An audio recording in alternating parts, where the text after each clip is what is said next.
Welcome to Stock Talk. This is your host, Scott. Hope you've had a good week of trading so far. Been a good week for the market, but if you're like me and you're heavy on the NVAX stock, you've been getting beat up pretty bad for the last week or so. So we're going to take a look at NVAX really close tonight. Not going to pay a whole lot of attention to the portfolio, just talk about NVAX mainly. Had a lot of good news, but the stock price has not reflected it. Which kind of concerns me, but we're going to talk about all that as we look at our portfolio and focus on NVAX tonight. So let's go ahead and cut over there and take a look at that. So we've had a good bit of good news come out recently. So let's talk about some of this good news, including today, which was one of the big ones that we were waiting for. NVAX and Serum Institute. If you don't know who Serum Institute is, that's the group that NVAX is teaming up with to manufacture a lot of this vaccine that they're doing. They're in India, and they did receive emergency use authorization today for their vaccine in India. So that was big on December 28th, and we started the day really strong as far as our portfolio goes, and as far as NVAX goes. It went up really fast in the pre-market, and when the market opened up, I think we went up to about 175.99. I think the high was, and then we ended up closing, and that was a good, almost $20 up or something like that. It was way up there, and then it falls back down and ends up with a red day, which is very disappointing. A couple of bucks down. So, but we're going to talk about that. I've been buying on all these pullbacks. Even though I was already heavy in it, I'm still buying it. It's just not making any sense to me why it's doing what it's doing. But it's not the only one doing that. We're going to take a look at that too, as well as some of these other vaccines have been pulling back as well. So kind of what I wanted to talk about tonight. So let's go back and look at some more of the news that we've had recently. As you can see here, before this on the 23rd, we had expanded manufacturing agreement with SK. That's another group that they're doing manufacturing with. And so they expanded that. So the only reason you expand manufacturing agreements is because you plan on having to manufacture more. So that's always a good thing. You see they came out with the Omicron cross data, cross reactivity data. That was in after hours, and it had a really good reaction in after hours that day, but it ended up giving every bit of it back. And then here we had it talks about a trial booster phase 3. And then this SAGE group also recommended them for approval as well. And the World Health Organization grants a second emergency use. The first was, it was down here, right here on the 17th. And there was a second granting, if you will, on the 20th, it looks like. So the WHO's granted emergency use. Then you got Europe has granted emergency use. All these are the ones we've been waiting on, yet the stock price continues to fall. And there's the other one in Europe there as well. So as you see, nothing but good news, nothing but good news. And so let's take a look at something else here. What I've got here is I've got a chart up for the last 3 months. And it's got all 4 vaccines that I kind of look at. Mostly what I focus on is NVAX. You see here NVAX here in the green. The green line is NVAX. BNTX is the purple line. Moderna mRNA is the yellowish orange line. And then you got Pfizer, which is the blue line. So if you look back here about 3 months ago, you can see all 3 of these things were running pretty close to each other, right? And we've even had some times in November when they were fairly close. And even as far back as November 26th, they weren't that far apart. I mean, there's a little bit of difference between, some of us. But other than that, nothing really terrible, but they're all heading the same direction. They were all heading up, as you can see here.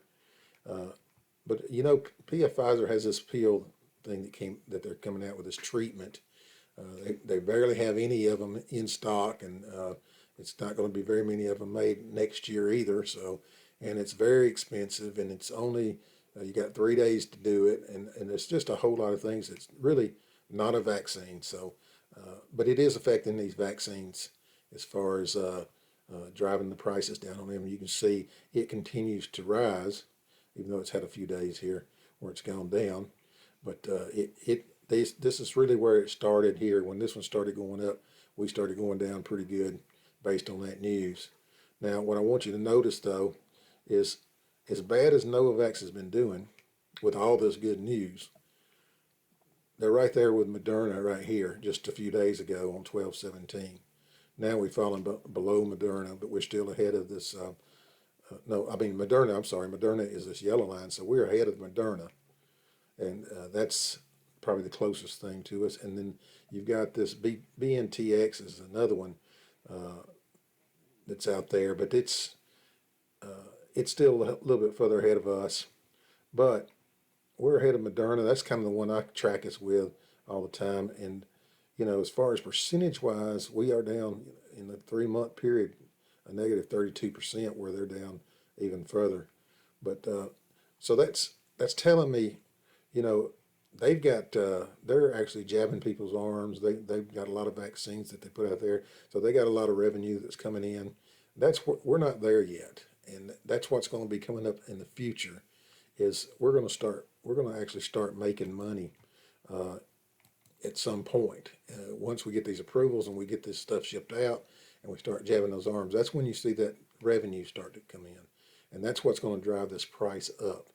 The news was not enough to do it, evidently. And that does have me concerned, but the future still looks bright for Novavax. But it's a little painful to sit here and watch none of this news affect anything, just to be honest with you. But I think there's some games being played with shorting and those kind of things. Because even today, let's go back and look at that. I want to show you what it did today, just to kind of give you an idea of what was going on. Let me go back to that. And it's not just today. I've noticed it several days. But you see the big run that we had this morning, all the way up here, and then they just managed to just beat it down. Look at the volume. You got 12 million shares traded here, normally 5 million. So, and most of that was this. I mean, about 11 o'clock today, we were already at our daily volume. So it was really moving. There's a lot of big boys involved when you see that kind of volume. That's not people like me and you. That's big boys involved.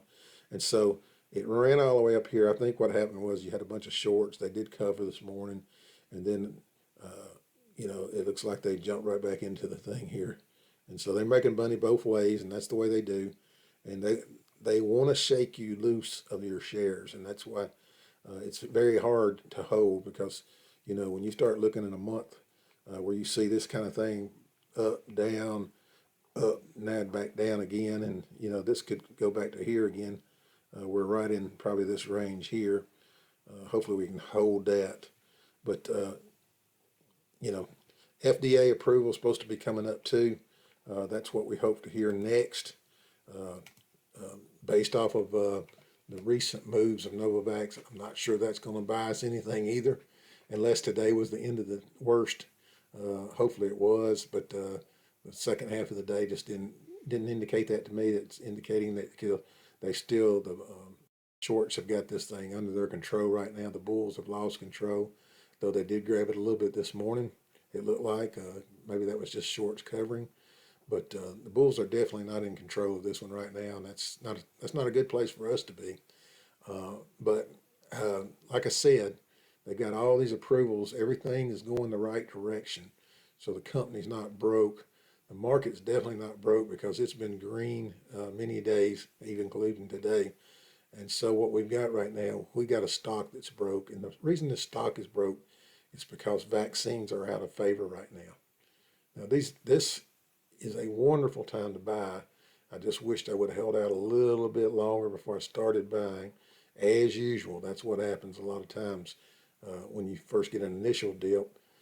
You're thinking, okay, well, I'm going to buy on this pullback. Next thing you know, you got this kind of pullback, which is a very painful pullback to be holding. But this is where we separate the boys from the men and the women from the girls, okay? because this is what makes it tough to be an investor, and watch and go through things like this. So this is gut check time, and that's what we're doing. I will be holding till I see a good pop. Now I may unload some shares when I see a good pop like we had today, uh, just because I've got so many. I'll be selling high price shares, and we're keeping the lower price shares. So I will be taking a loss on the ones I sell, probably. At least most of them will be. And so if I do that, it just depends what happens, what kind of run we get, and how well it holds up. If we get a run like we had today and it holds up really well, then I may just hang on to what I've got. But I really feel like we may just have to hold out to that first quarter where we see some revenues come in, and some projections of upcoming revenues and things like that. So, and what you'll probably see too at some point, you'll probably see some upgrades, or some of these analysts will get out there and just confirm their current target prices and things like that. That won't hurt anything as far as the share price. But right now, we're missing some good opportunities with these good green markets, and us not being in favor as a vaccine. And that's the whole deal right now. It's the vaccines are out of favor, and since we're a smaller company and got a smaller float, it can really get punished. Of course, that works both ways. A lot of times it turns around as well. So, but I wanted to mainly get on there tonight and talk about this because I know some of you probably wondering, oh Lord, what do we do now? I can only tell you what I'm going to do. It's not financial advice in any way, because your situation may be totally different than mine. But I have a lot of confidence in this company still. I don't see anything but good news. And the only thing I see right now are vaccine stocks are out of favor. And will they remain that way? It's very possible. But what I do see, we've already sold a lot of these doses. All we've got to do is make them and deliver them, and that's what we're doing. That's where we've gotten to. And so, as we do that, we're going to start seeing revenues come in, and that's gonna make the share price go up, because I think right now we're running at about 1.5 times revenue or something like that. Some of the other shows I watch, but we should be probably running 4 or 5 times revenue at some point, and so that's going to really drive that share price up. But we got to prove that we can do that, and so the proof's going to be in the pudding, and that's what we're waiting on, is to see that proof at this point. I really thought the news was going to get us up to a certain level, but unfortunately, it was bad timing as far as the news goes, because it's just been, these vaccines are getting beat up. So all we can do now is just hang in there, hold on tight to your shares if that's your game plan. That's what I plan on doing, and hopefully in this also may be something to do with some tax selling, loss, trying to gain some, some of your taxes back when you sell your losses and things like that. Some of that could be playing into this end of year type stuff. So we'll really see what we've got probably at the beginning of next year, and especially around that earnings. And I think the earnings, let's take a quick look at that and see when it's going to be coming up. Yeah, it's going to be in February, somewhere between February, end of February and March. It looks like, as far as our um, earnings goes there, as you can see right here. So somewhere in February and March will be the earnings. Uh, may not have to wait that long. I mean, we've seen this thing move many a times, like this top right here. It was November 29th. This top right here was just few days ago at December 17th. So, you know, we may not have to wait that long. It doesn't. This thing has its own mind sometimes. So we're going to see if this good news actually we get paid for this good news. I think it's going to take the whole vaccine market to turn and get back into favor. But right now, it's just completely out of favor. So uh, that's what I'm going to be doing. I'm going to be watching this one. This is my main concern right now. Not even concerned about anything else that's in my portfolio. So we'll be focused on this one from this point forward until we see some kind of breakout and can unload some of this stuff. All right, so hang in there, and hope you have a great rest of your week of trading. We will try to get on here maybe probably this weekend. Probably be watching a lot of football Friday, especially the Alabama game. So, but it'd probably be this weekend before I can get back on here. All right, so we'll probably do that maybe Saturday or Sunday and just get back on here and kind of cap off where we're at with Novavax. But I just kind of wanted to go over that with you. What's going on with Novavax, and hope you enjoyed this video. If you do, don't forget to subscribe by clicking this button right here. And don't forget to click the like button if you like the video. I appreciate it. Thanks. Have a great rest of your week. Thanks.